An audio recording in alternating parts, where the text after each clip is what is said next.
প্রত্যেক জাতির জন্য আমি পশু কুরবানির এই নিয়ম করে দিয়েছি, যাতে করে সেই জাতির লোকেরা সেসব পশুর উপর আল্লাহ তাআলার নাম নেয় যা তিনি তাদের দান করেছেন। সুতরাং তোমাদের মাবুদ তো হচ্ছেন একজন, অতএব তোমরা তাঁরই সামনে আনুগত্যের মাথা নত করো। হে নবী, তুমি আমার বিনীত বান্দাদের সাফল্যের সুসংবাদ দাও। হে নবী, আমারই উদ্দেশ্যে তুমি কোরবানি করো। নিশ্চয়ই পরিশেষে তোমার নিন্দুকরাই হবে শেকড় কাটা অসহায়। আল্লাহ তাআলার কাছে কখনো কোরবানির গোশত ও রক্ত পৌঁছায় না, হ্যাঁ, তার কাছে তোমাদের তাকওয়াটুকুই পৌঁছায়। এভাবে আল্লাহ তাআলা এদের তোমাদের অধীন করে দিয়েছেন, যাতে যে দিনের পথ তিনি তোমাদের দেখিয়ে দিয়েছেন তার সে উপকারের জন্য তোমরা তার মাহাত্ম্য বর্ণনা করতে পারো। আমি তোমাদের জন্য কোরবানির উটগুলোকে আল্লাহ তাআলার নির্ধারিত নিদর্শন সমূহের মধ্যে শামিল করেছি, এতেই তোমাদের যাবতীয় মঙ্গল নিহিত রয়েছে। অতএব কোরবানি করার সময় তাদের সারিবদ্ধভাবে দাঁড় করিয়ে তাদের উপর আল্লাহ তাআলার নাম নাও। অতঃপর জবাই শেষে তা যখন একদিকে পড়ে যায়, তখন তোমরা তার গোশত থেকে নিজেরা খাও, যারা এমনি আল্লাহর রিজকে সন্তুষ্ট আছে তাদের, এবং যারা তোমার কাছে সাহায্য প্রার্থী হয় এদের সবাইকে খাওয়াও। এভাবেই আমি এদের তোমাদের অধীন করে দিয়েছি, যাতে তোমরা এজন্যে আল্লাহ তাআলার শুকর আদায় করতে পারো। তুমি একান্ত বিনয়ের সাথে বলো, অবশ্যই আমার নামাজ, আমার ইবাদত, আমার জীবন, আমার মৃত্যু সব কিছুই সৃষ্টিকুলের মালিক আল্লাহ তাআলার জন্য। তার শরীক সমকক্ষ কেউ নেই। আর একথা বলার জন্যই আমাকে আদেশ দেওয়া হয়েছে। আত্মসমর্পণকারী মুসলমানদের মধ্যে আমি হচ্ছে সর্বপ্রথম। সে যখন তার পিতার সাথে দৌড়াদৌড়ি করার মতো বয়সের অবস্থায় উপনীত হল, তখন সে ছেলেকে বলল, হে বৎস, আমি স্বপ্নে দেখি আমি যেন তোমাকে জবাই করছি। বলো, এ ব্যাপারে তোমার অভিমত কি? স্বপ্নের কথা শুনে সে বলল, হে আমার স্নেহ পরায়ণ আব্বা জান, আপনাকে যা আদেশ করা হয়েছে আপনি অবিলম্বে তা পালন করুন। ইনশাআল্লাহ আপনি আমাকে এ সময়ও ধৈর্যশীলদের মাঝে পাবেন। অতঃপর যখন তারা পিতা পুত্র দুজনেই আল্লাহ তাআলার ইচ্ছার সামনে আত্মসমর্পণ করল এবং সে তাকে জবাই করার উদ্দেশ্যে কাত করে শুইয়ে দিল, তখন আমি তাকে ডাক দিয়ে বললাম, হে ইব্রাহিম, তুমি আমার দেখানো স্বপ্ন সত্য প্রমাণ করেছ। আমি তোমাদের উভয়কে মর্যাদাবান করব। মূলত আমি এভাবেই সৎ কর্মশীল মানুষদের পুরস্কার দিয়ে থাকি। এটা ছিল তাদের উভয়ের জন্য একটা সুস্পষ্ট পরীক্ষা মাত্র। এ কারণেই আমি তার ছেলের পরিবর্তে আমার নিজের পক্ষ থেকে একটা বড় কোরবানির জন্তু সেখানে দান করলাম। অনাগত মানুষদের জন্য এই বিধান চালু রেখে তার স্মরণ আমি অব্যাহত রেখে দিলাম। শান্তি বর্ষিত হোক ইব্রাহিমের উপর। আর এভাবেই আমি আমার নেক বান্দাদের পুরস্কার দিয়ে থাকি। অবশ্যই সে ছিল আমার মোমেন বান্দাদের একজন। কিছুদিন পর আমি তাকে এ মর্মে ইসহাকের জন্মের সুসংবাদ দান করলাম যে সে হবে নবী ও আমার নেক বান্দাদের একজন।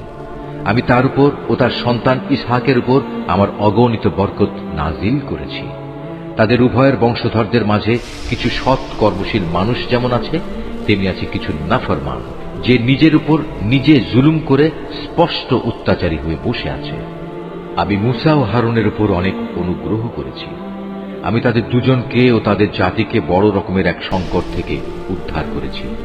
আমি ফিরআউনের মোকাবেলায় তাদের প্রভূত সাহায্য করেছি, ফলে এক পর্যায়ে তারা বিজয়ীও হয়েছে। আমি তাদের উভয়কে বিশদ গ্রন্থ তাওরাত দান করেছি। এর মাধ্যমে তাদের উভয়কে আমি দ্বীনের সহজ পথ বাতলে দিয়েছি।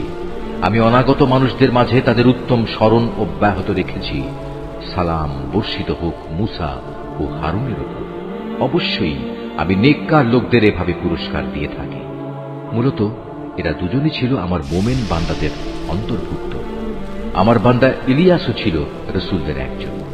যখন সে তার জাতিকে ডেকে বলেছিল, তোমরা কি আল্লাহ তাআলাকে ভয় করবে না? তোমরা কি বাল দেবতাকেই ডাকতে থাকবে? আল্লাহ তাআলা যিনি শ্রেষ্ঠ স্রষ্টা, তাকে এভাবেই পরিত্যাগ করবে? আল্লাহ তাআলা যিনি তোমাদের মালিক তোমাদের পূর্ববর্তী বাপ দাদাদেরও। কিন্তু তারা তাকে মিথ্যাবাদী সাব্যস্ত করল। কাজেই অতঃপর তাদের অবশ্যই দণ্ড ভোগ করার জন্য হাজির করা হবে। তবে আল্লাহ তাআলার নিষ্ঠাবান বান্দাদের কথা আলাদা। আমি অনাগত মানুষদের মধ্যে তার উত্তম স্মরণ বাঁকিয়ে রেখে দিয়েছি। সালাম বর্ষিত হোক ইলিয়াসপন্থী নেক বান্দাদের উপর। তাদের স্মরণ অব্যাহত রেখে আমি এভাবেই সৎ কর্মপরায়ণ মানুষদের পুরস্কার দিয়ে থাকি। অবশ্যই সে ছিল আমার নেক বান্দাদের মধ্যে একজন। নিঃসন্দেহে লূতও ছিল রসুলদের একজন। যখন আমি তাকে এবং তার সকল পরিবার পরিজনকে একটি পাপী সম্প্রদায়ের উপর আগত আযাব থেকে উদ্ধার করেছি, একজন বৃদ্ধা মহিলা বাদে, কেননা সে ছিল পেছনে পড়ে থাকা ধ্বংসপ্রাপ্ত লোকদেরই অন্তর্ভুক্ত। অতঃপর অবশিষ্ট সবাইকে আমি বিনাশ করে দিয়েছি। তোমরা তো ভ্রমণের সময় তাদের সে ধ্বংসাবশেষগুলোর উপর দিয়েই ভোরবেলায় পথ অতিক্রম করে থাকো। অতিক্রম করো প্রতি সন্ধ্যা ও রাতের বেলায়। তবু কি তোমরা এই ঘটনা থেকে কিছু শিক্ষা গ্রহণ করবে না? ইউনুসও ছিল রসুলদের একজন। এটা সে সময়ের কথা যখন সে পালিয়ে গিয়ে একটি মাল ভর্তি নৌযানে পৌঁছল। নৌকাটি অচল হয়ে যাওয়ায় আরোহীদের মাঝে এ অলক্ষণী ব্যক্তি কে? অতঃপর লটারির মাধ্যমে তা পরীক্ষা করা হল এবং ফলাফল অনুযায়ী সে ইউনুসই অলক্ষণে অপরাধী সাব্যস্ত হল। অতঃপর একটি বড় আকারের মাছ এসে তাকে গিলে ফেলল। এই অবস্থায় সে মাছের পেটে বসে নিজেকে ধিক্কার দিতে লাগল। যদি সে তখন আল্লাহ তাআলার পবিত্রতা ও মাহাত্ম্য ঘোষণা না করত, তাহলে তাকে তার পেটে কিয়ামত পর্যন্ত কাটাতে হতো। অতঃপর আমি তাকে মাছের পেট থেকে বের করে একটি গাছপালাহীন প্রান্তরে নিক্ষেপ করলাম। এ সময় সে অসুস্থ হয়ে পড়েছিল। সেখানে তার উপর ছায়া দান করার জন্য আমি একটি লতা বিশিষ্ট লাউ গাছ উদ্গত করলাম। অতঃপর তাকে আমি 1,00,000 লোকের জনবসতির কাছে নবী বানিয়ে পাঠালাম। বরং এ সংখ্যা অন্য হিসেবে ছিল আরো বেশি। এরপর তারা তার উপর ঈমান আনল। ফলে আমিও তাদের একটি সুনির্দিষ্ট সময় পর্যন্ত জীবন উপভোগ করতে দিলাম। হে নবী, এদের তুমি জিজ্ঞেস করো, তারা কি মনে করে তোমাদের মালিকের জন্য রয়েছে কন্যা সন্তান আর তাদের জন্য রয়েছে সব পুত্র সন্তান? আমি কি ফেরেশতাদের মহিলা করে বানিয়েছিলাম এবং বানাবার সময় তারা কি সেখানে উপস্থিত ছিল?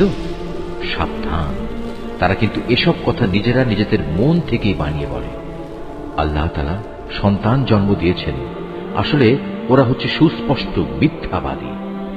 আল্লাহ তাআলা কি ছেলেদের উপর অগ্রাধিকার দিয়ে নিজের জন্য কন্যা সন্তানদের পছন্দ করেছেন? এ কি হলো তোমাদের? কেমন অর্থহীন সিদ্ধান্ত করছো তোমরা? তোমরা কি কখনোই কোনো সদুপদেশ গ্রহণ করবে না? অথবা আছে কি এর পক্ষে তোমাদের কাছে কোনো সুস্পষ্ট দলিল প্রমাণ? থাকলে তোমরা তোমাদের সে কিতাব নিয়ে এসো, যদি তোমরা সত্যবাদী হও। এ লোকেরা আল্লাহ তাআলা ও জিন জাতির মধ্যে একটা সম্পর্ক স্থির করে রেখেছে, অথচ জিনেরা জানে অন্য বান্দাদের মতোই তারা আল্লাহ তাআলার আদেশের অধীন, এবং তাদের মধ্যে যারা বদকার তাদের অবশ্যই শাস্তির জন্য একদিন নিয়ে আসা হবে। এরা আল্লাহ তাআলা সম্পর্কে যেসব বেহুদা কথাবার্তা বলে, আল্লাহ তাআলা তা থেকে পবিত্র ও মহান। তবে হ্যাঁ, যারা আল্লাহ তাআলার নিষ্ঠাবান বান্দা তারা আলাদা। অতএব হে কাফেররা, তোমরা এবং তোমরা যাদের গোলামি করো সবাই মিলেও তাদের আল্লাহ তাআলা সম্পর্কে বিভ্রান্ত করতে পারবে না।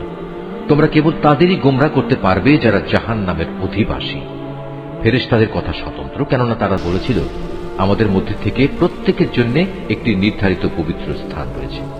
আমরা তো আল্লাহ তাআলার সামনে সারিবদ্ধভাবে দণ্ডায়মান থাকি এবং সদা সর্বদা আমরা তাঁর পবিত্রতা ও মাহাত্ম্য ঘোষণা করি। এসব লোকেরাই কোরআন নাজিলের আগে বলতো, পূর্ববর্তী লোকদের কেতাবের মতো যদি আমাদের কাছেও কোনো উপদেশ গ্রন্থ থাকত, তাহলে তার বদৌলতে আমরাও আল্লাহ তাআলার নিষ্ঠাবান বান্দা হয়ে যেতাম। অতঃপর যখন তাদের কাছে আল্লাহর কিতাব এলো, তখন তারা তা অস্বীকার করল। অচিরেই তারা এই আচরণের পরিণাম জানতে পারবে। আমার খাস বান্দা রসুলদের ব্যাপারে আমার এই কথা সত্য হয়েছে। তারা অবশ্যই সাহায্য প্রাপ্ত হবে এবং আমার বাহিনী সর্বশেষে বিজয়ী হবে। অতএব হে নবী, কিছু কালের জন্য তুমি এদের উপেক্ষা করো। তুমি তাদের অবস্থা পর্যবেক্ষণ করতে থাকো। অচিরেই তারা বিদ্রোহের পরিণাম দেখতে পাবে। এরা কি তাহলে সত্যি আমার আযাব ত্বরান্বিত করতে চায়? এর আগে যাদের এভাবে সতর্ক করা হয়েছিল, তাদের আঙিনায় যখন শাস্তি নেমে এলো, তখন গজব নাজিলের সে সকালটা তাদের জন্য কত মন্দ ছিল। অতএব হে নবী, কিছু কালের জন্য তুমি এদের উপেক্ষা করো। তুমি শুধু ওদের পর্যবেক্ষণই করে যাও। শীঘ্রই ওরা সত্য প্রত্যাখ্যানের পরিণাম নিজেরাই প্রত্যক্ষ করবে। পবিত্র তোমার মালিকের মহান সত্তা।